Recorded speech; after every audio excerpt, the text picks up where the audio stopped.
I will speak immediately after Charles Ann. Okay. We'll do it short so I can then take on questions from the Q&A. Mike is telling me that he may have come the wrong way with the Zoom. Can someone send I'm him? here. Oh, Mike, you're here. Oh, hi, Mike. How are you? I found the Good. right one. You Sorry find about the that. right road. That's good. Excellent. Fantastic.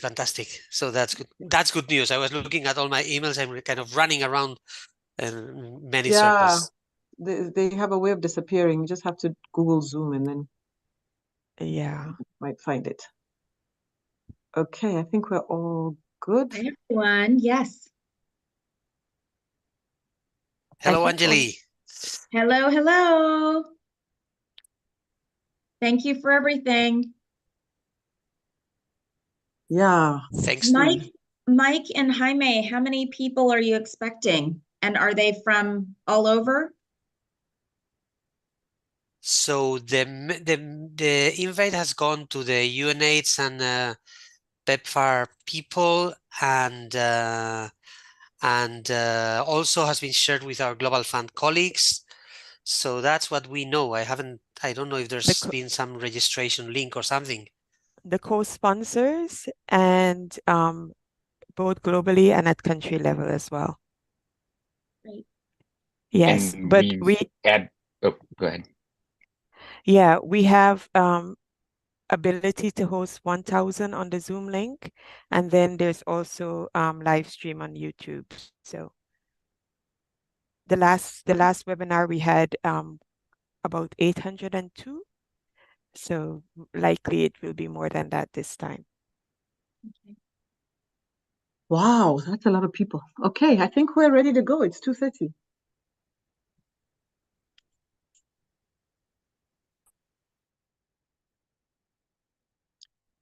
Can I get a signal whether we can start? Should we give people time to load on? Maybe Rosemary is adding people to the...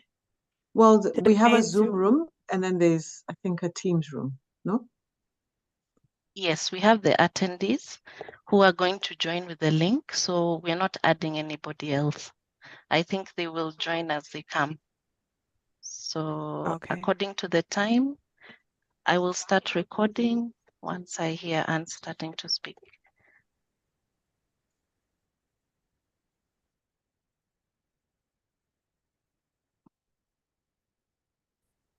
Is that okay? Sure. All right. There's a message in the text. Good morning. Good afternoon for wherever you are. I hope everybody has joined us. Welcome to this webinar. We will be discussing today the work ahead for us on sustaining the HIV response and about this particular project on developing the HIV response sustainability roadmaps. My name is Anne Githukushongwe. I'm the Regional Director for UNAIDS East and Southern Africa, and I'll be your moderator for today. My task is an easy one, so let me start just to introduce our speakers, but also just to open by saying this is the third in a series that we've been initiating. So welcome to all of you. And I know we have colleagues here from PEPFAR. We have colleagues, I think, from the Global Fund. We have many of our UN co-sponsors, and of course, colleagues from around and across UNAIDS Secretariat as well. This is the third in the series of webinars that we've had on this sustainability roadmap. This one, we're really going to focus on getting into some of the details, the compendium, and we're going to have a presentation on that as we prepare to work through the synthesis roadmap. And you'll hear from our colleagues, it's for us, we've been negotiating, we've been working with governments, with community organizations, with partners, on really what are the key decisions and transformations that countries need to make. When we have visited countries, we have seen very, very strong engagement across the board. And we've already begun some of the assessments and the synthesis work that needs to happen. Some countries are further ahead than others, depending on where their own sustainability work has been. And so we're hopeful that these will be ready in time for the end of the year so they can influence the preparations of the new national strategic plans. Of course, we have our COP 2025, so it would be great to have that in time for that. And as we move forward in implementing the Global Fund proposals as well. So we're excited and welcome. And I'll start off by introducing our first speaker, Anjali Acheka, who I think is known by most of you, but is our Deputy Executive Director for UN AIDS, responsible for programs. And so she will give us welcome and opening remarks. And then we'll move on to our next speaker. So Anjali, if I can welcome you to welcome everybody and give your opening remarks. Over to you, Anjali. Terrific. Thank you so much, Anne. It's great to be with you all today. And a very, very warm welcome to all the UNAIDS staff that have joined, our teams from PEPFAR, from Global Fund, from the community organizations and other partners that are with us today from all over the world. It's really wonderful to be with you. In partnership with countries and communities, the HIV response has really delivered tremendous success, and that is a testament to the work that you all have done together with countries, with communities. But we know that there are significant gaps. So while we must accelerate to close those gaps, we must also ensure we maintain the impact and success of the HIV response into the future. We continue to be without a vaccine or a cure. We know that new infections must decline, and millions of people living with HIV will continue to need life-saving treatment beyond 2030. Therefore, there is a need for transforming the response itself, as Anne said, as the epidemic and the context evolves. This is really the crux of the Sustainability Roadmaps initiative that we're collectively working on. Sustaining the HIV response beyond 2030 is essential, as AIDS is not over. People need to continue to be served, and it's our collective responsibility to ensure this, particularly in making sure that the leadership comes from the countries and communities themselves. So we have a responsibility from wherever we sit, across UNAIDS, across our whole joint program with our co-sponsors, across PEPFAR, across the Global Fund, and across regional institutions such as AUDA, NEPAD, and Africa CDC, for instance. We all have a role in this. Countries' pathway to achieving the 2030 goals to end AIDS as a public health threat by 2030 and ensuring quality of care for people living with HIV after 2030 requires an approach to sustainability, solidifying political, programmatic, policy, and financial elements of the response. This will require a multi-sectoral or whole of society response.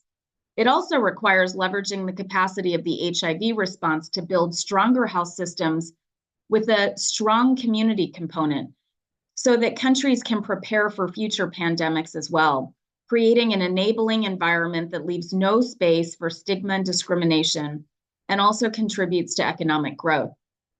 So as mentioned earlier, we will today present and introduce the latest tools that will serve countries to undergo the elaboration of the synthesis roadmap in the short term. This initiative does not start work on sustainability afresh. Instead, it builds upon existing efforts ongoing in countries and intersects with other health system reforms, financing initiatives, and other related work. UNAIDS is privileged to be facilitating these dialogues, assessments, and roadmaps under the leadership of governments and in close collaboration with PEPFAR, Global Fund, community organizations, and other national, regional, and global partners.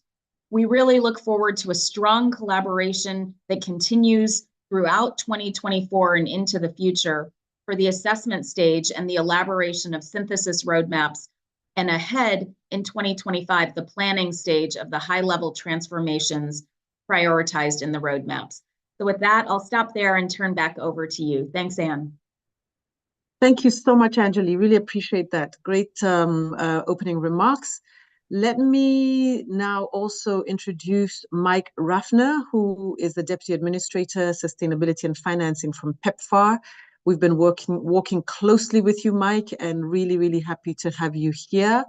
And then I'll call in our other speakers. We will have Jaime Atienza, who is our chair of the Sustainability Task Force and our director for sustainability, equitable financing within UNAIDS, Melissa Sobers and Charles Birungi, both of whom are advisors on equitable financing at UNAIDS. But let me hand over to you, Mike, for some opening remarks from PEPFAR. Welcome, Mike. Thank you, Anne. I'm glad to be here. So first, I just want to start off by thanking UNAIDS for your leadership and collaborative approach to producing the guidance that we're talking about today. You've laid out a comprehensive and inclusive process to produce these roadmaps, starting with a high-level overview and filling in the details over next year. I want to stress just a couple of points. The first one is, if we're to be successful, these roadmaps need to be seen as living documents, always adapting to the changes in the virus, changes in science, and frankly, changes in reality as we start to implement some of these changes. I also want to stress a point that is made at the very beginning of the primer. The details laid out here are meant to ensure that we have a comprehensive and collaborative review and development of the roadmap. But we also know that there is no one size fits all. This needs to be adapted to each and every context. We don't want to recreate the wheel if countries have already started having these discussions. We really just want to make sure that what has been done is been done in a comprehensive way. The PEPFAR team is probably sick of me saying this, but the roadmap, especially Roadmap Part 8, need not be an onerous process. In the absence of a cure or a vaccine, the response of the future will have all of the elements we have today. We will need a theory of prevention. We will need a theory of case finding, and we'll need a plan for a large number of people to have lifelong treatment in an equitable way. Since this is going to be a long-term process and a process that is adapted over time, we need to make sure that we have these theories and plans at a high level laid out now. With this, the PEPFAR program will use the roadmap to begin a long journey through our COP programming to ensure a long-term and sustained response. And with that, again, I want to express my sincere appreciation for all of UNAIDS' work and leadership in this matter. Thank you, Anne. Back to you. Thank you so much, Mike. Really appreciate that. And I have been visiting many countries, and we are, having very strong conversations with, in partnerships with PEPFAR, led by governments. Governments are saying we have been working on sustainability in different ways, and so we are building on what countries are doing, but helping to really sharpen it so that they're thinking about it in a way that is well structured. And I think that's really appreciated by a lot of countries. So thank you so much for that emphasis. Let me hand over to you, Melissa Sobers, who is advisor at UNAIDS. Melissa will take us through in-depth presentation of this companion guide and the stages proposed. Let me hand over to you, Melissa.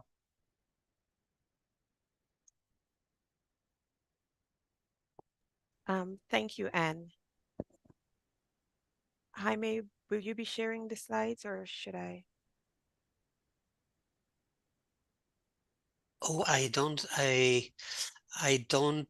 cannot do that, Melissa. I think you need to do that yourself.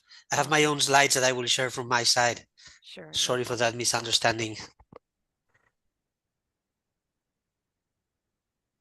No problem at all. We caught you off guard, Melissa. Sorry about that, for changing the program around, but we just felt that it's probably more important to start with some of the technical detail, and then we can move on to others. Would really appreciate it, and I don't know whether, Rosemary, this is enabled, but if we could have attendees sharing who's here, which organizations, who's in there through the chat. Is that possible through the chat, Rosemary, or or is there a Q&A button? Because it would be great to know who's in the room. So far, we see that we have 298 attendees in addition to the panelists. So it's a really, really solid, strong group. Grown to 300 just as I was speaking. So thank you. It would be wonderful to know who's in the room.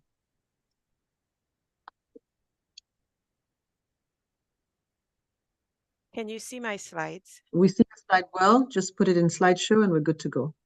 Okay.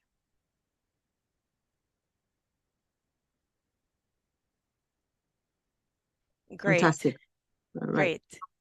Great. Good afternoon, colleagues, and thank you for joining us for this webinar, the third in the series, focusing on sustainability. So in January of this year, UNAIDS launched a new sustainability approach and framework to HIV response sustainability, and this is the primer. On April 30th, we launched a follow-up document, a companion guide to that primer, which really is intended to provide support to countries as they're developing their roadmap. There are a couple more documents and tools that we will share in the coming weeks and months ahead to support countries in the sustainability journey.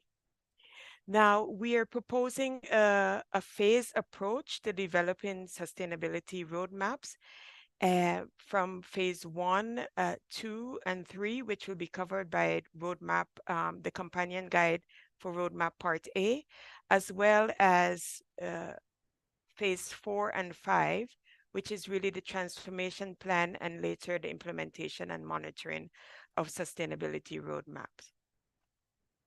So the companion guide that was released in April 30th really covers the first 3 phases of the sustainability roadmap development process. Included in there is a preface and glossary of terms. We wanted really to ensure that we properly define some of the terms that we're referring to. There's an introduction and then chapters on phase 1, 2, 3, and an annex which includes 3 annexes. And these are really tools that can be used by countries, as well as a detailed overview of the domains, subdomains, and the program elements that will be used in our sustainability assessment. So one of the things, and as Mike mentioned earlier, is flexibility.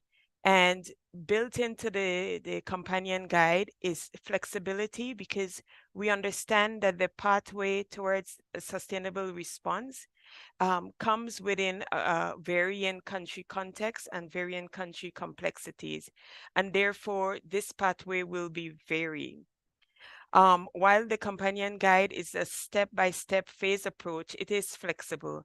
And we wanted to recognize that flexibility and recognize that the transformation that will be needed for long-term sustainability would be done in various country contexts, whether countries are close to achieving the 2025 targets, whether countries are lagging behind, whether countries have already engaged in sustainability efforts and have articulated roadmaps or plans, and whether countries are already reforming their health systems and their financial instruments to advance towards UHC, or there's a humanitarian crisis or emergency settings. And this is really the flexibility we wanted to build into the companion guide so that countries can adapt their process to these realities. So being flexible, however, requires that countries have an in-depth analysis of the current status of their HIV response, the work that's being done towards integrating the HIV response into the health system, into community systems, and into the wider development systems in countries. It also requires that we look at the sustainability related changes that have already been on the way in the development and health sectors in the country and integrate the HIV sustainability discussion and roadmap development into these broader processes. It requires that we anchor the work with a solid assessment. And later in our presentation, we will review some aspects of that assessment. It also requires that we have intentional and an active role for communities of people living with HIV and affected by HIV in the sustainability planning, in safeguarding human rights, and in the sustainability planning, and safeguarding human rights is strongly featured in the entire process. So roadmap part A really, at the end of developing roadmap part A, we would really like to see high-level outcomes that are required to put countries on a pathway to achieve 2025 targets, as well as the ending AIDS by 2030 targets, but also on a pathway to sustaining long-term sustainability and impact beyond 2030. We're expecting a very concise document, about 25 pages, that summarize the actionable pathway towards long-term sustainability. And these pathways that are outlined in Roadmap Part A, together with increasing efficiency and effectiveness, can lead to systems for health that are more resilient and sustainable. The HIV response sustainability framework that was presented in our primer earlier this year really looks at sustainability across several dimensions, including programmatic, political, structural, and financial dimensions. And the aim really is to support countries in securing a future for the HIV response beyond 2030 that is more efficient and sustainable, but also transformed. So these elements and dimensions in the framework are really aligned to the Global AIDS Strategy for 2021 to 2026 and its inequalities framework. Those 5 components of the sustainability framework has been used to organize the sustainability domains in the companion guide, and it will be useful for both the dialogue as well as the sustainability assessment and the roadmap development. My colleague Charles will speak more in depth to these 5 sustainability domains. At the center of the domain is really the HIV goals. One of the things that is central to developing sustainability roadmap as well as doing the sustainability assessment is really the 2025 targets and the resource needs estimates. So we encourage countries to reflect on these as they are going through the process.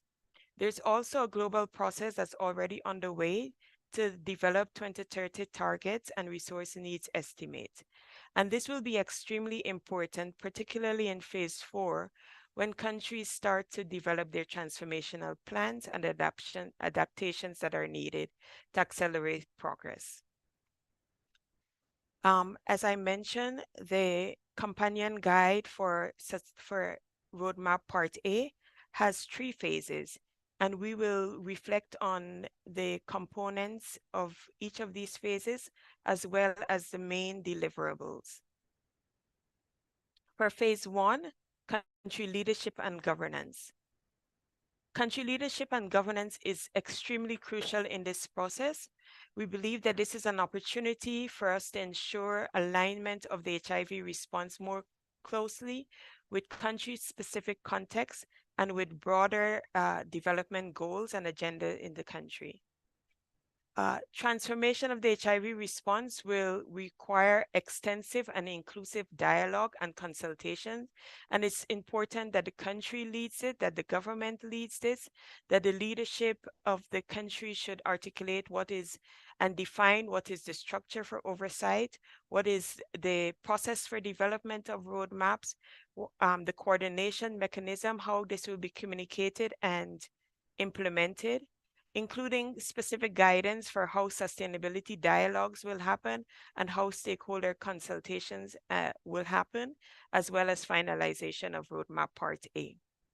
The main deliverable for this phase is really hosting a sustainability dialogue and having a narrative report that can be used in phase 2. Important to this is the leadership of the technical working group. And we have provided in the companion guide some important roles that we think this technical working group can play. And you can see one, to oversee the development of the HIV response sustainability roadmap. Secondly, to convene a sustainability dialogue and ongoing sustainability consultations in the country. Thirdly, to ensure that stakeholders are engaged and ensure that all the stakeholders who need to be at the table are around the table. Fourthly, to ensure that the sustainability roadmap is regularly reviewed and updated. As Mike mentioned earlier, that it is a living document and based on the changing context in the country, this needs to be updated and regularly. And finally, to monitor the progress towards the country's vision for sustainability. For the sustainability dialogue, there is flexibility in the way that it is done, that countries can choose the way that they want the sustainability dialogue to be conducted. However, the overall aim of the dialogue is really twofold. One, to develop an initial outline of what the country wants to achieve, and to begin to define its long-term vision for sustaining the HIV response. And secondly, to start to identify the political structure, programmatic transformations that are needed for the HIV response to become more sustainable in the future. 1 more minute. Sure. And at the end of phase 1, there's a checklist that will help countries ensure that they have gone through each one of the steps for phase 1. I will move to phase 2 because my colleague Charles will present on phase 3. It's really about finalizing the roadmap part A. There are really 5 steps to this, and those steps are quite elaborately explained in the companion guide, so I wouldn't go through them entirely here. But in finalizing disseminating roadmap part A, we feel that it's important that you hold a validation workshop and a participatory review, as well as there be plans put in place for policy and political endorsement of roadmap part A. And of course, there's a checklist at the end of phase 3, as with all of the other phases, that will allow you to ensure that you've covered the bases for step 3. I will hand over now to my colleague Charles to continue.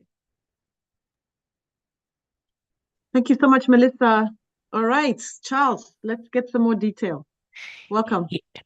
Thank you very much, Melissa and Anne and colleagues. Welcome to this webinar.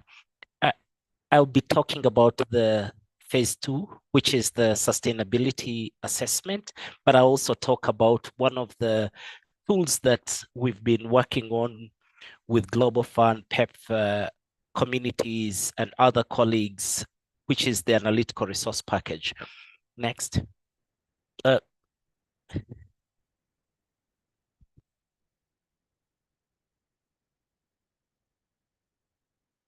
Yes, so basically phase 2, which is the sustainability assessment proper, is really looking at assessing the aspects of the HIV epidemic and response that are most relevant to a country for deciding on really tailored goals and transformations that are needed to sustain impact towards 2030 and beyond. Next. Yeah. In a nutshell, the sustainability assessment is designed to really support the country to do 3 things among many others. One is to really gain that comprehensive status of where things are across the 5 domains that my colleague Melissa already mentioned. And 2 is to really do a deep dive into what the barriers and risks that need to be considered when we develop a roadmap for the future of the HIV response. And lastly, to really help begin identifying opportunities for reconfiguring the response, the transformations that are needed to sustain impact. Next.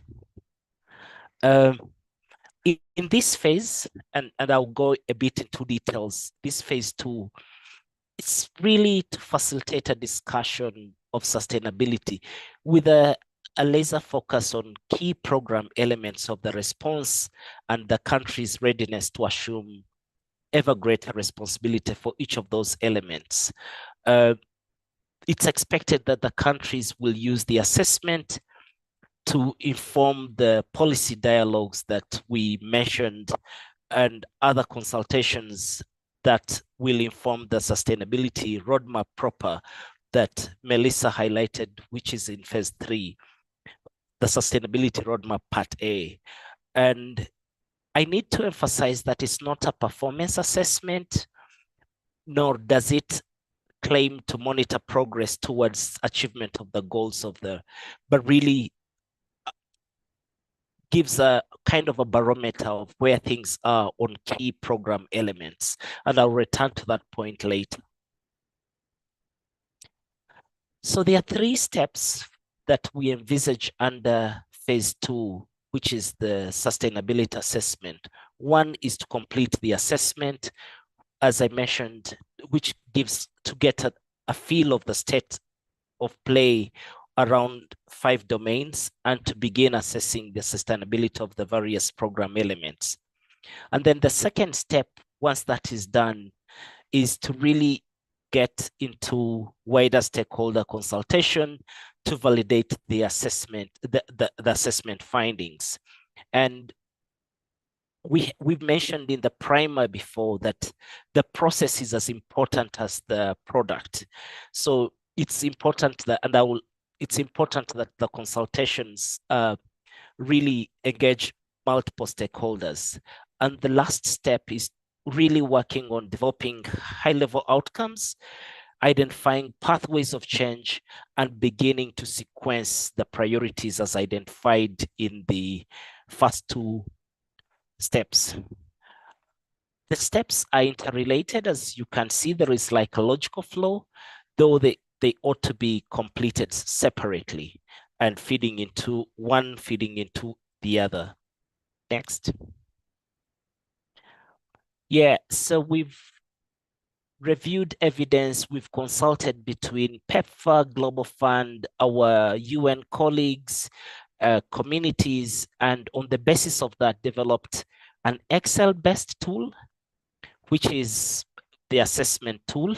And we've developed a user guide for completing the assessment. I must say upfront that these will be going live, possibly not later than next week. So look out for these.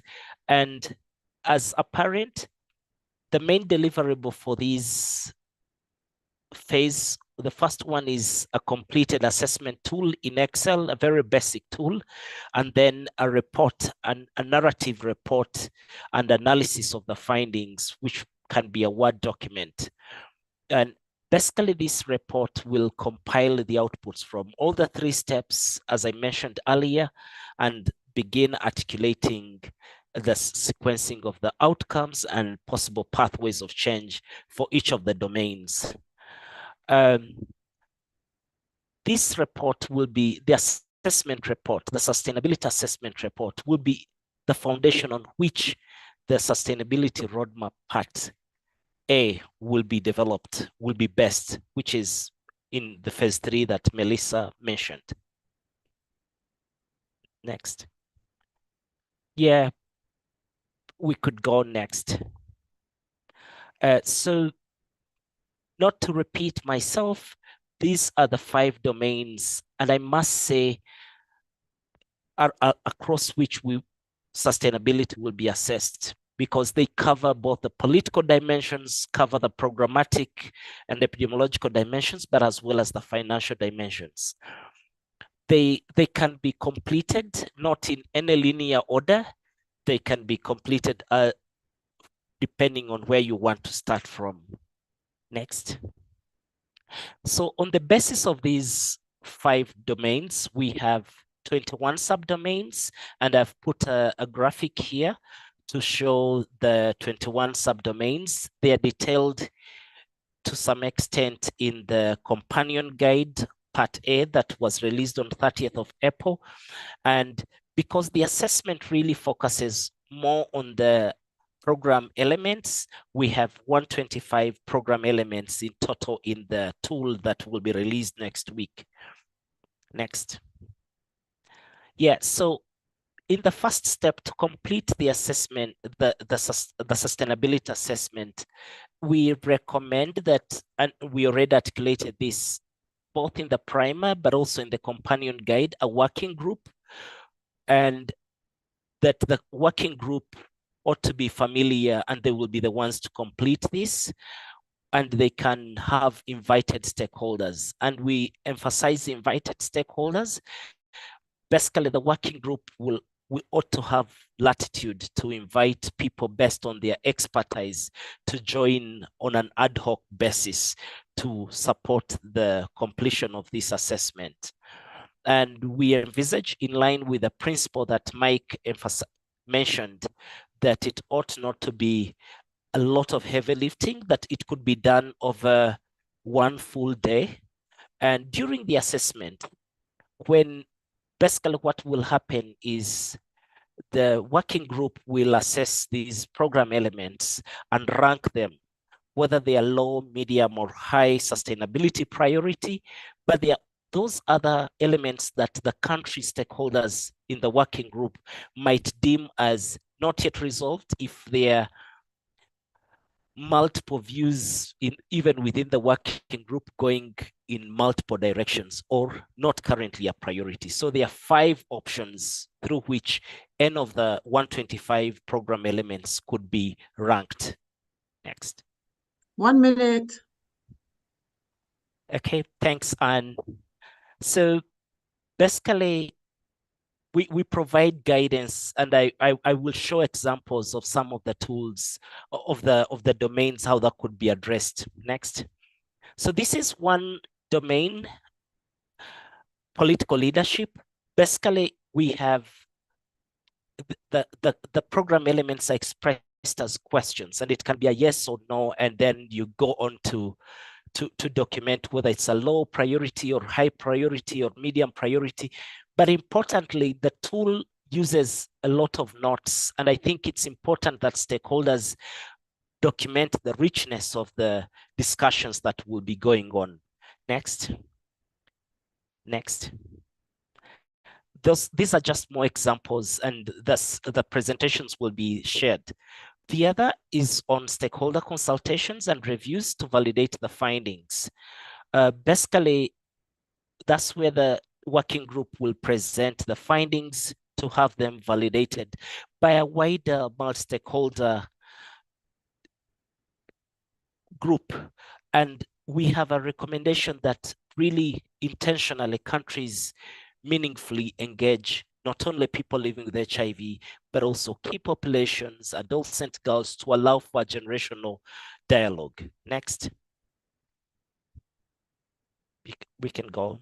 So the last step is where we will be working to develop high-level outcomes, identify pathways of change, and then sequence whether those are medium-term, short-term, or long-term sustainability priorities, and could also be undertaken over a day, so that the process is not a heavy process as long as we've done the background work. Next. And next.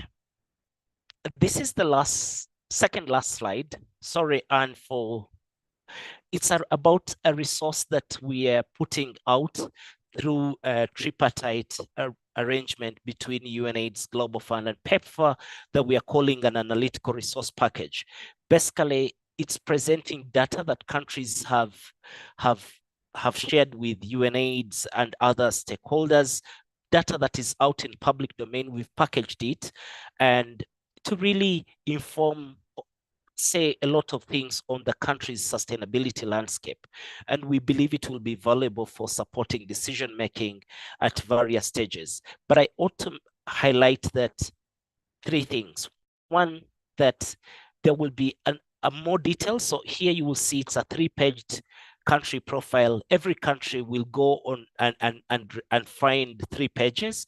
But 2, it's not the totality of all the evidence and data that you need. So countries are encouraged to use as many other sources as will be available.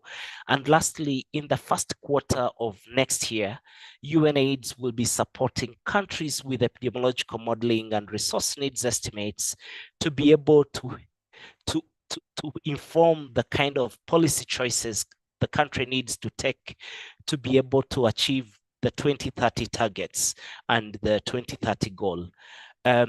Lastly, once again, this is just the 3 pages of the analytical every country will get. We have a checklist just like for all the other phases, and I want to encourage you to look up the primer that was released in January, the companion guide part A that was released last month, and look out in a few days for a dedicated HIV response sustainability microsite on the UNAIDS website. It will be at sustainability.unaids.org, and feel free to reach out to any of us at sustainability@unaids.org. Thanks very much. Over to you, Anne. Excellent, Charles. Thank you so much. And sorry to push you, but I think prepare yourselves because I'm sure there'll be lots of questions coming up. So we are going to have Jaime coming in just to give us a bit of a closing out comment, not for the final, but just in terms of the technical guidance. And then we'll go into a Q&A. And so start preparing your questions. You can actually already start putting questions in the chat.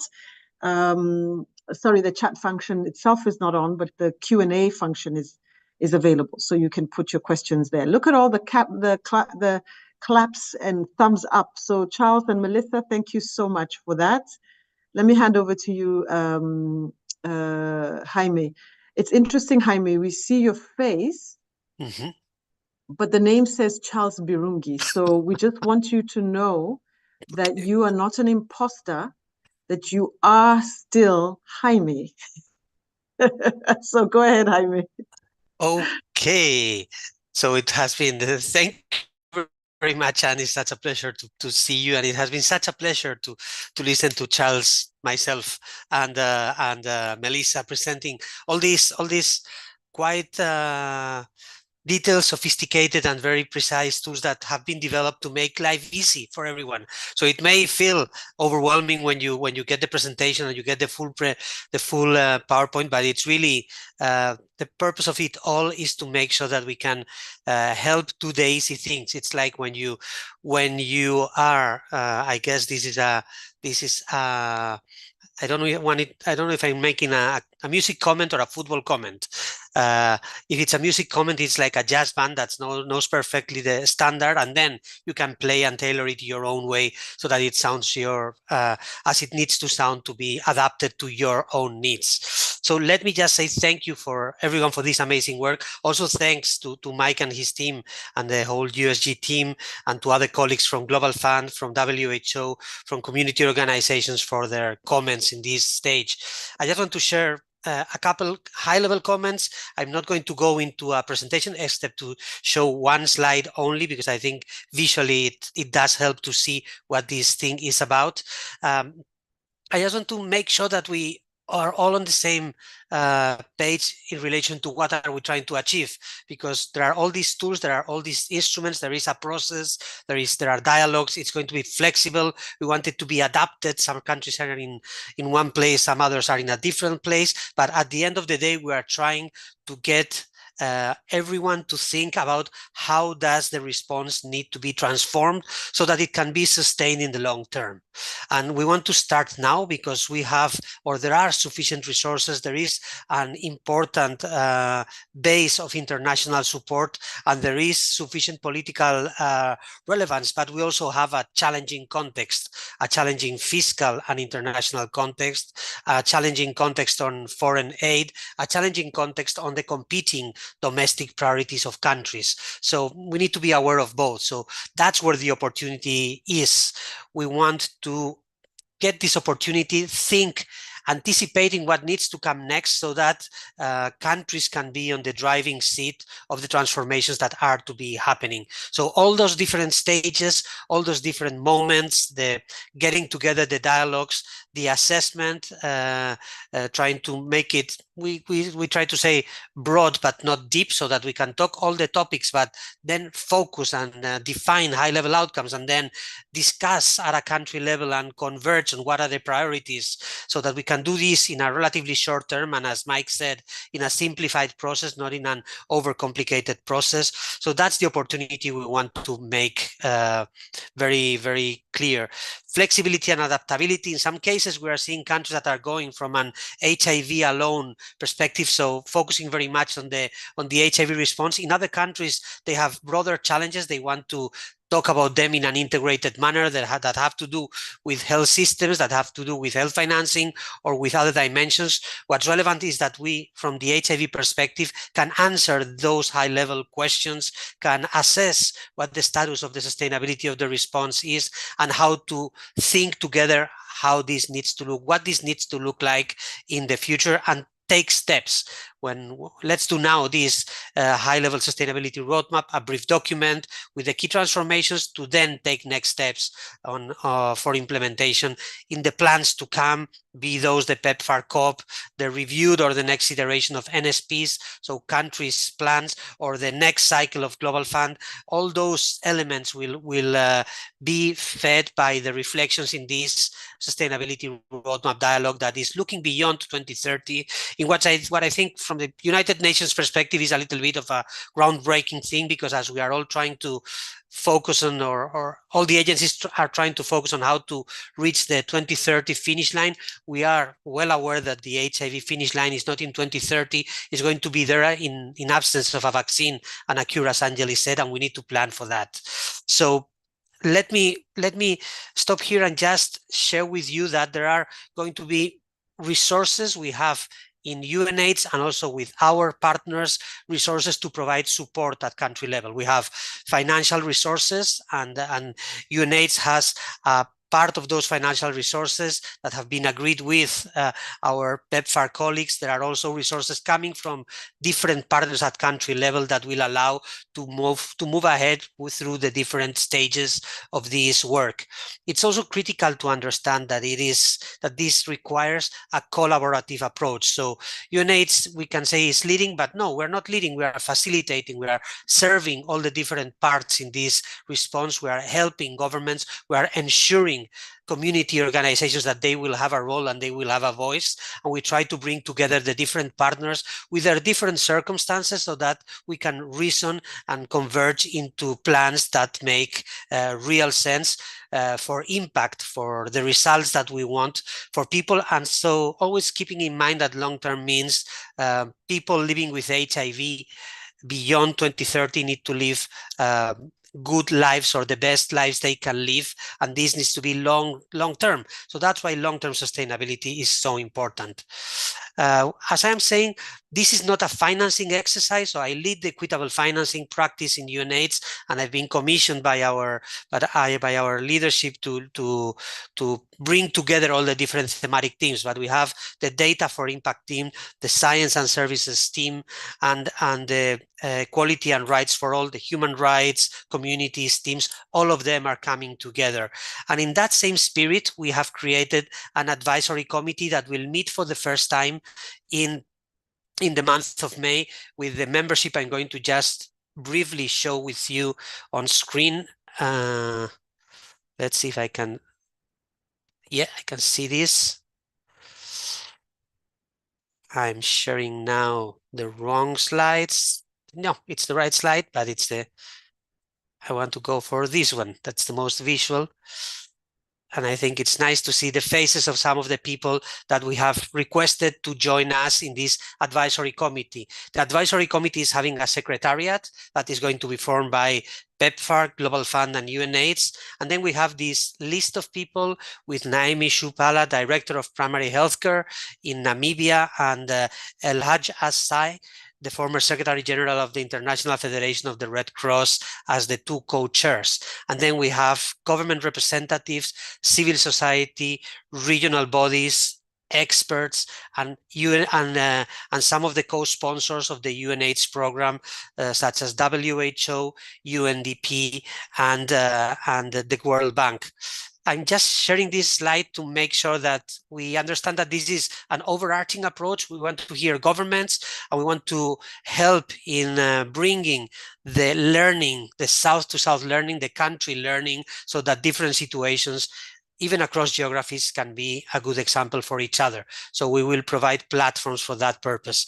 And let me finish mentioning 4 areas that will require specific attention, and I wanted to mention them, and this is not exhaustive, because these are areas where we see special challenges.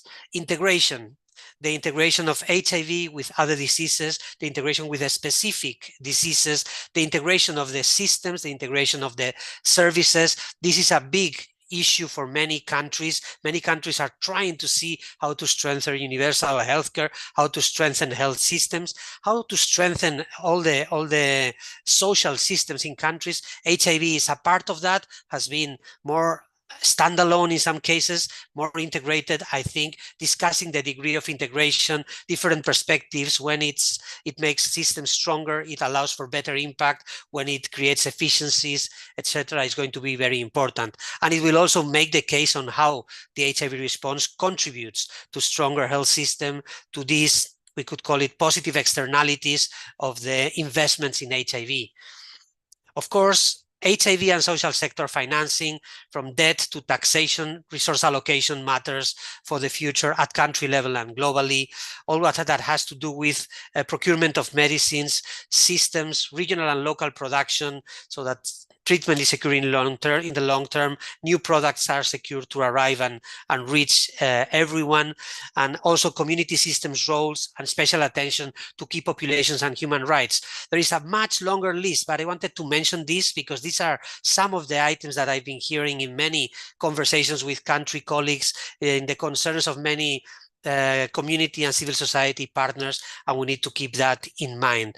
And I will finish here, and I could go into some more concrete stuff, but I think what's relevant and what's best for everyone is to hear questions, to engage in dialogue, and also to hear suggestions on how to better go about the challenge of getting sustainability roadmaps and this new sustainability approach to serve people living with HIV and more broadly developing countries in the coming months and years. Over to you, Anne. Fantastic. Thank you so much, Jaime. This is great. And I think I'm very happy with that last slide that you shared, because those indeed are some of the questions that we are finding at the countries as we visit. Questions around, who's involved, integration, how do we build on what's already on the ground? How do we ensure that different sectors are involved? Is this something new? Is it something, is it about the financing? So I think, you've summed it up really well by trying to show that it is complex, and it does encompass really all of the key issues. And it's really a question of trying to find a way to structure how we work through this and come out with a strong result that all partners, all parties are able to commit to, and we move forward. So excellent summary. We have a bunch of questions already. So I would like to propose that what we do is that we take lists of hands if people want to ask the questions live. We have, I think we have about 30 minutes of conversation, so we can actually talk. We can ask questions, we can respond to your questions, and then we will just have some closing remarks at the end. So let me open it up now for anyone who would like to ask questions. I already note that there are questions in the chat, and I'm going to ask my colleagues how best to direct these, because I think there are really some strong questions. I think some of them can be answered quite well. And we also have some really positive comments. Wow, this is really amazing. Thank you. Looking forward to getting more involved. Great presentation. So I think it has been generally well received. So it's really for us to go through the questions that are being asked in the chat. But I also want to see if there's any hands. I don't know if that, I assume yes, I see one hand. Pepukai, is your hand up on purpose, or is it Pepukai?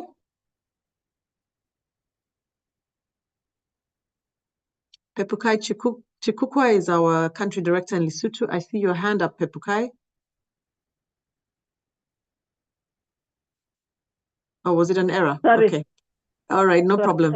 So Sorry. what I'm going to do now is just go through the questions in the Q&A and have you answer them, Charles, Melissa, and Jaime, Mike, even Angeli, and then we can determine who else wants to ask questions. But please feel free to ask questions, raise your hands, and we can take questions from the floor as well. Let me ask two first questions from the chat, and then I'll come to the hands raised.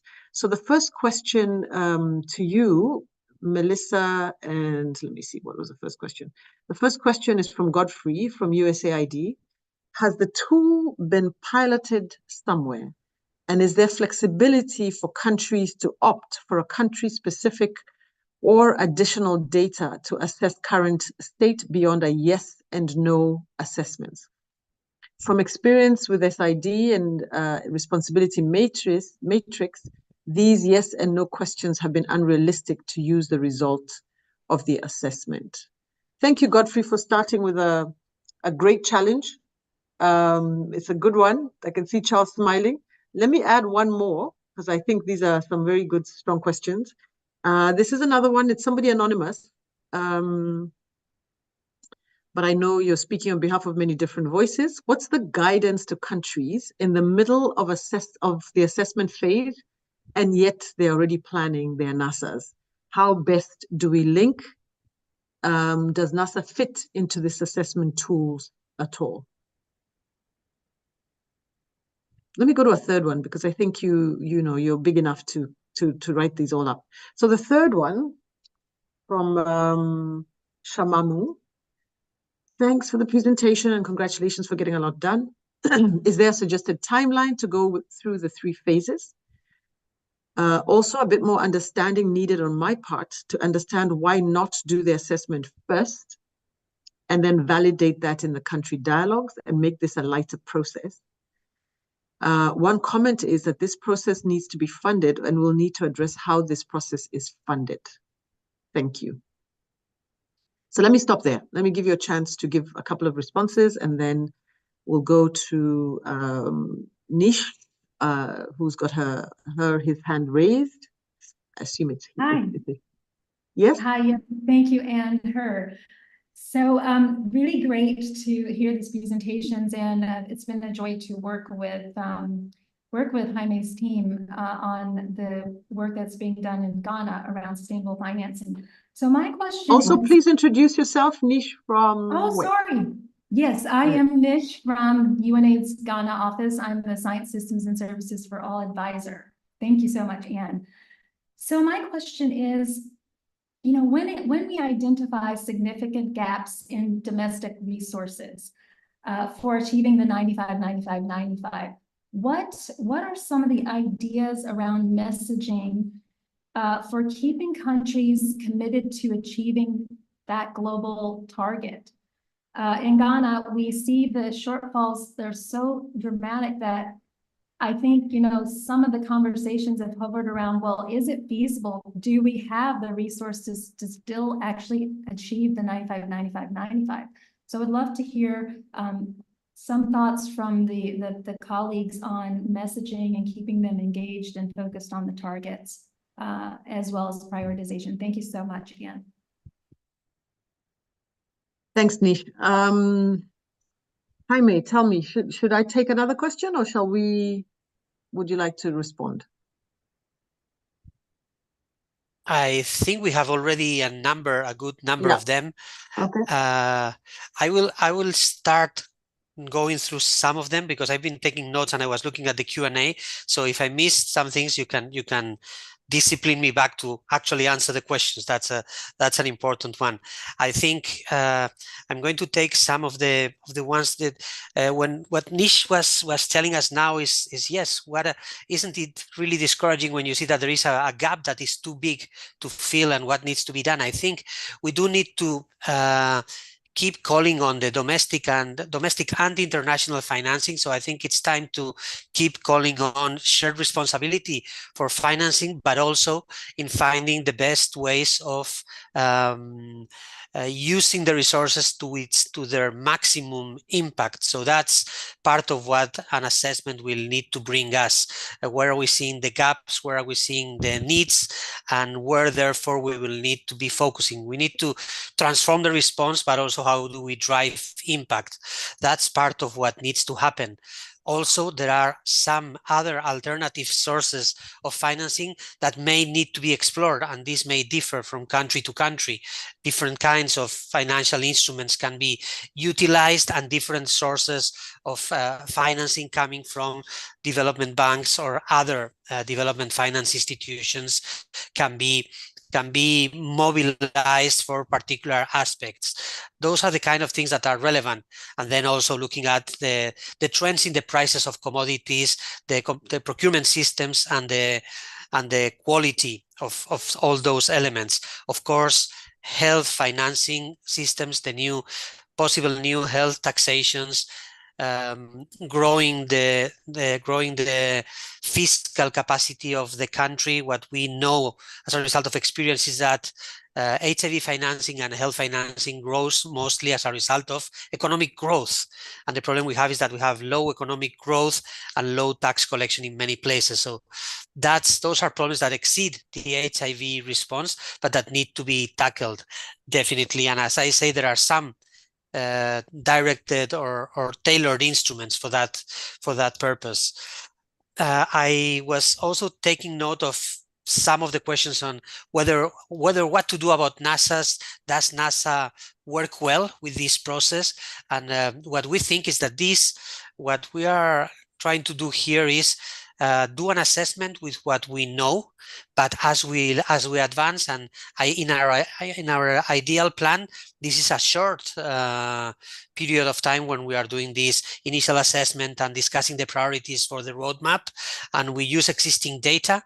But then we will move into the sustainability roadmap. We are calling it Part B, or implementation, and there we will need to bring in more precise data where the high-level outcomes and the transformations that countries have said, okay, this is what we want to see transform in the next 5 to 10 years. Now we need to start, and that's where the planning starts, and that's where the NASA data are especially relevant, and that's where, for instance, all the process of the goals that UNAIDS will get started in at the beginning of next year will kick in and connect with this sustainability roadmap exercise. So yes, it's compatible, and it's not something that you need to stop because you are doing the sustainability roadmap. There were some practical questions about the formulas, the questionnaires, and if the yes/no options are realistic or not. I'm going to leave those to Charles because he's been the one leading on this, but I'm going to take on some questions I also heard that are related to the funding of this initiative. So where is the funding? Where are the resources to be able to cover this work? And as I already shared, through UNAIDS, some resources are being channeled from PEPFAR to be able to implement part of this work at country level, but there will also be need from other partners, PEPFAR and other USG partners themselves, other international institutions, Global Fund, and other actors at country level to contribute. So it's not that it's a one and only entirely funded, but UNAIDS has definitely the inception money to get things started and rolling. There was a very practical question that was related to why do we get together and then we do the assessment instead of we do the assessment and we get together. So it's a little bit of a chicken and egg, and here we want to apply flexibility, because what we know is that in some countries partners may have not gathered together to ever discuss these issues or discuss them in a more sensible way. And in some other countries, there may be an existing work, there may be regular meetings. If there are regular meetings and there's all this is quite easy and moving, you don't need to have this initial overarching dialogue because you already have it ongoing. So then you can move to the assessment right away with a shorter initial stage. So it can be tailored. That's my answer. It's not that it needs to be one first or the other. It depends on what the condition at a country level are. We have tried to propose a process that could work for everyone and that would assume that not much has happened, and then it can be changed for others that are more advanced, we could say. And I think I'm taking some off my list, and I think I'm going to hand it back to you, Anne, or to Charles and Melissa if you think that's appropriate, so they can take off on some of the other questions. Okay, over to you, Charles. Melissa.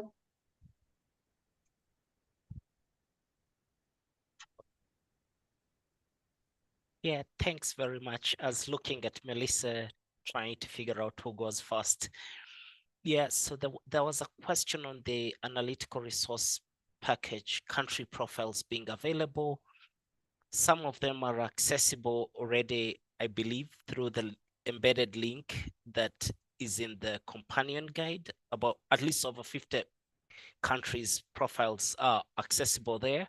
And when the microsite that I mentioned on sustainability, that will be available on sustainability.unaids.org, goes live in a couple of days, they will all be there for use per country. The piloting, excellent question, Godfrey. It's ongoing. We've learned, so as part of developing this tool, we drew from the sustainability and index dashboard and responsibility matrix, but also a couple of other tools that are there. And that's why when you see the final tool, you will notice we have a few yes and no, but we have others that are quite like really with providing data against certain benchmarks, and others that allow for deeper dialogue. And that's why I emphasize the point of the notes section. That column is an important one to capture the depth beyond yes and no. So it's quantitative, it's qualitative, and allowing for documenting the richer dialogue that goes on, not only in the working group, but also as part of the wider multi-stakeholder consultation during the validation. Lastly, you will notice we've put a very strong emphasis on an inequality lens, just as barriers and blockages to success. And I'm trying to connect to the question Nish from Ghana asked, and that in some way, keeping that lens on helps us to really be very focused on what transformations are needed. Some of them really not just short-term, but really medium and long-term transformations that are needed to really make a dent on the trajectory of the epidemic. Thanks. All right. Melissa, anything, or shall I move to the next questions? And I think most of the questions that you mentioned have been answered, so we can move to another set of questions. Fantastic. Great. Let me ask Masvita Berry, CDC South Africa, to ask her question, and then I'll go back into the Q&A. Go ahead, Masvita. Thank you very much. Thank you. And I would like to I hope I didn't miss this, but are there any timelines really that you're looking at in terms of countries implementing these assessments and also completing the work? Yes, that was really my question. Great, thank you so much, Masvita. There's also a couple more questions in the Q&A. One of them is, how do we align this process with the Global Fund's transition planning? Do we plan to have this webinar done with country governments, because this is a country-led process? Then there is one around I think you answered the question about resources. In terms of the advisory board, two different questions. One is, we don't see any African countries in conflict represented on your advisory board membership. Second one is there anyone on the advisory committee who has a focus on eliminating vertical transmission and children, adolescents living with HIV? And then Paula is asking again another question, and this is about whether the assessment of the status of HIV response would not become too big and become a huge HIV evaluation. What's the level of assessment, and how do we determine whether is it national, is it district, at what level? Then there is an interesting one here from our Eastern Europe office, from Eleonora. Eleonora, this is a good one. I think it's quite a big one. Can I ask you to ask it, because I think you're raising some very, very sort of big futuristic questions that we need to ask. Can I invite you to ask the question? Go ahead, Eleonora. You can put on your mic. I think you should be able to. Yeah, go ahead. I'm muted, sorry. It's not actually my question specifically, but it's a question from our national partners when we started the discussion on sustainability, and we were referring to this future vision beyond 2030, with understanding that the world is developing, medicines developing, systems developing. So that is the question. Should I read it? Yeah. So now, as far as the sustainability roadmap is visionary, will there be a guide for the countries on the upcoming technologies, tools, medicines, to which they have to think to shift to for HIV sustainability in the future? For example, potential application of artificial intelligence, machine learning, particularly in relation to prevention interventions, mobile health, e-health developments, emerging trends in gene therapy, nanotechnology, molecular testing, etc., or even vaccine forecasts. And if some of these innovations are envisaged or are to be considered in the sustainability roadmaps, then whether our partners in the countries be updated on what is going on in the world in the development on this, to understand that far-reaching goals in the development. Thank you. All right, thank you so much, Eleonora. I just thought that it was great, the sort of visionary, how are we thinking about that going forward? I'm just going to ask the other questions so that we do one round of responses so we can get to the end. The next question is from CDC Botswana, Mpo. Is asking about, given that host governments are expected to lead the process despite their inadequate capacity to provide not only technical oversight but coordination and leadership, has UNAIDS thought of how best to support host governments to strengthen their leadership capacities to implement roadmap actions? Okay, so that's the second question on government and government, leadership and ownership, and how do we make sure that happens? Using an example from GPC, one tool that has been very useful is the PSATs, the Prevention Self-Assessment Tool, in Excel format. The quantitative ranking and country team develop narrative guides for countries in assessing their HIV programs and draw an actionable plan. Should we expect the Excel assessment tool to be similar to that, so that it's not just the yes, no, as was shared earlier? So there's some narrative guide in it. I think we had asked the question again about whether the assessment tool goes beyond the national level. Is it at subnational as well? So that's one of the questions. Where can we find the instruments to be filled? All the countries have to send them.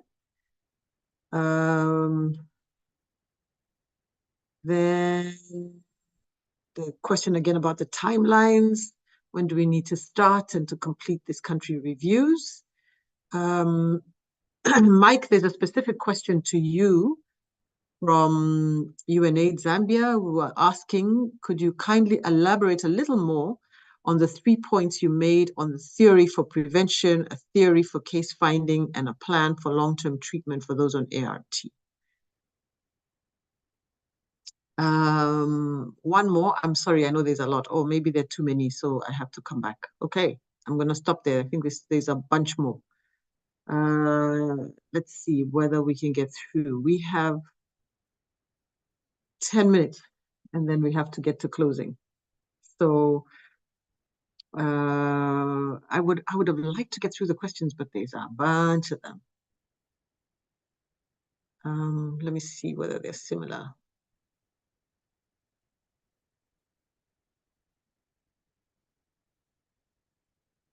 I think some of them are repetitive, so I'm going to try to see where we don't need to answer them. So let me try and go through them, okay?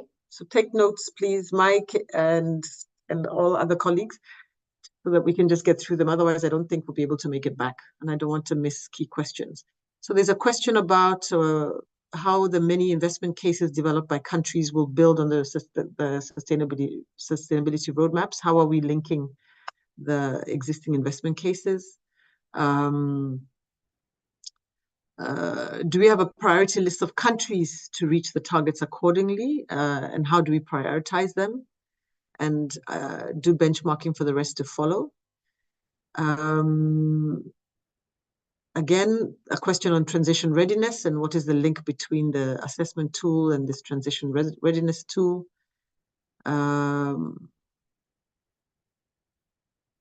If a country wants to broaden this beyond HIV, is support available from us? And I think there's, I think both Charles and Jaime, in your presentations, you talked about health integration. It's a big question. It's countries, it's emerging all the time. How are we doing this beyond, sort of a parallel program? So we'll need to answer that question. Again, Anonymous answered, you asked the same question. Why is the tool looking only at HIV when it should cover health in general and the intersections of health? Bimbola, thanks for the presentation. Some countries are ahead, and the flexibility and adaptability is important. Will there be specific guidance for such countries to ensure alignment with this vision? Absolutely, Abimbola, I can answer that already. We make sure that there's flexibility. Because we're working from where countries are, there isn't any intention of imposing and saying, you have to do this. This is we're saying here is a guidance, here is a process, here's an approach, and this is the outcome that we think would be important. But we do have some countries, we already know there's some countries that are ahead of the game, and others that are at different stages. So recognizing that, we're working from that point. Okay, how does the Excel tool connect to the PEPFAR HIV/AIDS Sustainability Index and dashboard, the SID that was asked again earlier? All right, other financing initiatives, e.g. green financing. We know that's where there's a lot of money, at least in our region. How are we connecting to that and resilient health systems? Universal health coverage questions. Is there an opportunity to think about HIV sustainability as being more aligned to new and ongoing World Bank financing projects, increasing HIV service integration into primary healthcare? So this is coming up again. English and French. The question. Our country offices positioned to guide and lead.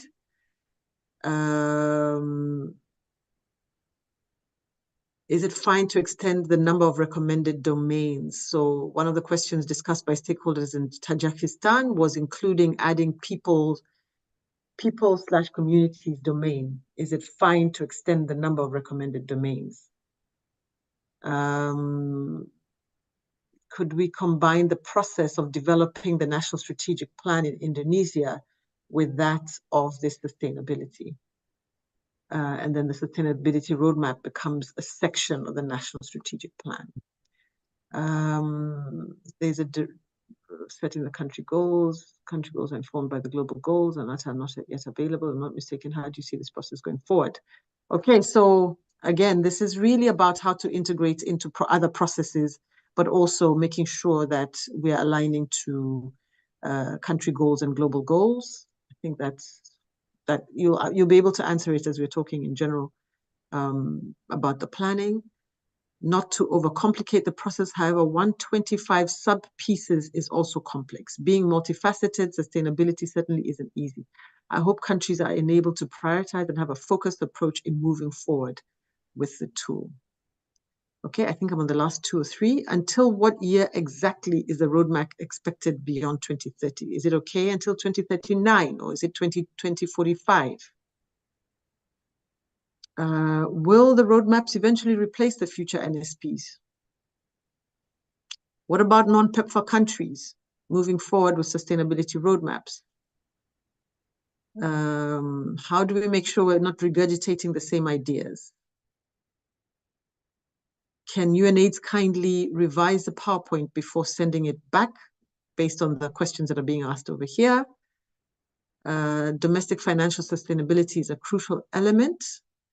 While sustainability roadmap will facilitate by country, how can the country level awareness and access to the ongoing effort at global and regional levels enforce, implement local production, manufacturing of HIV commodities? Okay, so that's again looking at the issues of affordability, new drugs, new costs that are emerging, and how do we make sure that we build all that in? We understand that SADC is developing a sustainability framework for the region. Is that linked to this? Other country sustainability linked to SID. How many UNAIDS co-sponsors have been part of this initial discussions? Thanks. How can we align and integrate into the country processes? I think we are including social protection in UHC. That's the last question. So I think many of them are repeated, and I know that's a lot, but I really think that there's a lot of rich meet here. Rosemary, I hope that we can keep these questions when we close the Zoom so that we can go back to them in some detail afterwards. But Jaime, let me ask Mike to answer first, since we had a specific Mike question. And then we come back to you, Jaime, Charles, and Melissa to take on the rest, and then we'll come to our closing in hopefully 4 minutes. Let's see. Go ahead, Mike. So I'll just say briefly on the sort of simplified view.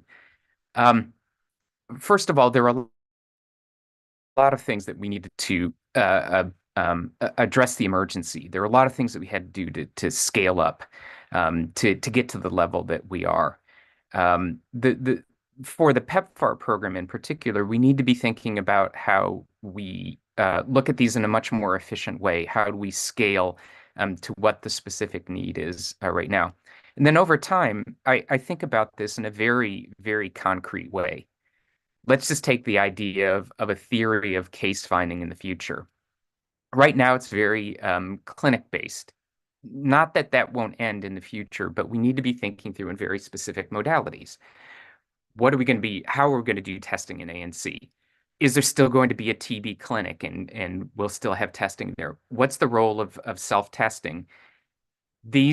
If we can lay these modalities out, then we can have a view about how we get from here to there in the future. How will we make these shifts over time? This is not something that's going to happen overnight. And then those new modalities may have new linkage challenges. So we all know the challenges of getting a self-test to the clinic. So let's think through that. How do we program it? How do we build those up? And so that's really what I mean. So I think that if we have these very specific, then over time we can put the details below that. Do you need new legislation behind that? So we can think in a logical, systemic way to build the details over time that fit that theory. And again, one of my jokes is we have part A and part B laid out here, but the point about having this is we need part A, part B, part C, part D, part E, right? It's that we are going to be having the theory, checking reality, making the specifics, finding out when things don't work, and changing that theory over time. And so that's really what I'm getting to. And so that we can start off at a fair level about our ideas about how this will happen and figure out if it works over time. Integration, finally, is, it's going to be a big theme. There are a lot of structures that are not in place today, and the theory of integration may not work, and we'll have to adapt over time, especially if we start to lose things we made. So this is a long-term process, really focused on a very stepwise and logical approach to the response. Thanks, and back to you. Thank you, Mike. Thank you. It's a debate that I think is raging and will continue, but thank you so much for putting that on the table. Back to you, Jaime. Or shall I ask Charles or Melissa first and then come back to you? I would say let's start with Melissa, that she couldn't answer in the previous round, and there are some, I think, some questions that we will not really take each of us in 10 or 15 seconds responses. That's not an easy one, but we'll do our best. All right. Melissa? Thanks, and maybe I should start by saying that one of the things that we're working on for the microsite is to have a Q&A section with frequently asked questions. So even the questions that we're not able to answer during this call, we'll be able to provide answers, and we've been taking note of all the questions so that we could provide adequate answers during the Q&A. I think the questions about the timelines, while we have the phases articulated in the document, we didn't want to be overly prescriptive about the timelines, and it's really a part of the country discussion of how the process will go and how they will address the roadmap development process as well as the timeline. As I mentioned, resources will be available on our microsite for all the countries. I know some of the countries are saying that they don't have access to some of the links at the moment, but we're working as quickly as possible to get these up and available for countries. We are also planning additional webinars as they may be needed, both at regional level as well as some training at country levels to help countries navigate this process. On the advisory committee, we do take note of the suggestion for someone for that looks at different aspects, but we feel that we have brought together a solid team of professionals, experts, country governments, as well as representatives of the communities to be a part of the advisory committee, and there will be opportunities for others to interact with the committee as well. Thank you. We have to get to the closing, so I'm literally giving 30 seconds. Okay, so let me let Jaime wrap up. No, Charles, go first, and I'll do the last 30 seconds. I'm ceding 30 my seconds 30 for you, 30 seconds for each, and then I'm ceding my 30 seconds to Jaime. Thanks. There you go. Yeah. Thank you, Charles. I think we are taking note of all these questions. On timeline, let me just add something. We are proposing that there is a group of countries, of important countries, that have a special combination of PEPFAR Global Fund footprint where we can advance faster and we can make it to these synthesis roadmaps by the end of this year, because that's an important milestone, so it can feed into the planning process and the thinking process that Mike has highlighted. There are a number of webinars we are going to be planning and will plan with you colleagues, including with government officials, and at your request, that's important for you to mention. And there are many other questions that we are now noting to respond, and we'll get back to you. Just let me mention that the co-chair of the advisory committee, El Hadji Assai, is an expert on humanitarian settings for this. So that's the spin. It's not from a country, but it's the person. He's from Senegal, legal, but his background and expertise is what is. And let me stop here and commit to responding that and including in the FAQ frequently asked questions that we are developing and that will be in the microsite live next week. As we say, thank you to everyone, and over to you, Anne. Thank you so much. And I'm just going to ask all of you, all 200 and plus of you, to just let us borrow from your time just 4 minutes so that we have a chance to conclude properly. And I'm going to invite Christine Stechlin, who is our Deputy Executive Director responsible for policy. She leads our work with community organizations on the rights issues, on policy, legal frameworks, different work that, really needs to be brought into this work that we're doing, in addition to what Anjali leads from programs. So, Christine, are you with us? Christine?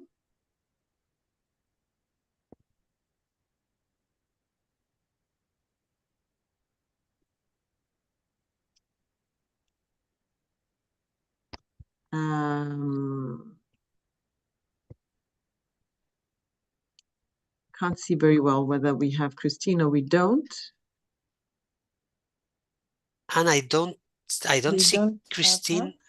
And I've texted her, but I don't see her connected. Right. Maybe she's somewhere, and we're going to have your brilliant closure then, Anne. Wonderful. Thank you. Plus, I can almost finish within a minute. So let me just say thank you so much to all of you for the engagement. I think the questions really, for me, are giving us an indication of what the thoughts are, what are the questions that are emerging from countries, what is it that we need guidance for. At the top of the list, the questions that I see are questions about how do we not repeat what we've already been doing? How do we not duplicate efforts? How do we make sure that we're integrating as best as possible with existing processes so that we're not wasting time and energy and resources that have already been applied in different areas of this work? And so I think this is a really, really big question.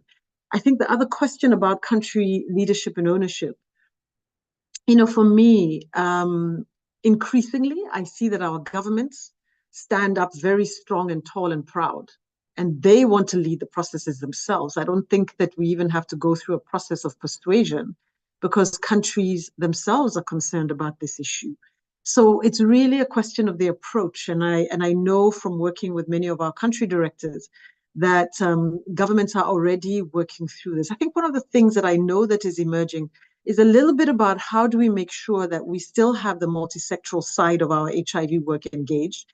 So depending on where National AIDS Council sits, whether they're sitting in ministries of health or they're sitting, as a National AIDS Council under some other part of the multisectoral part of government, there's been a bit of pull and push here and there, but I see that with time, there are emerging stronger and stronger coalitions, even within the governments themselves.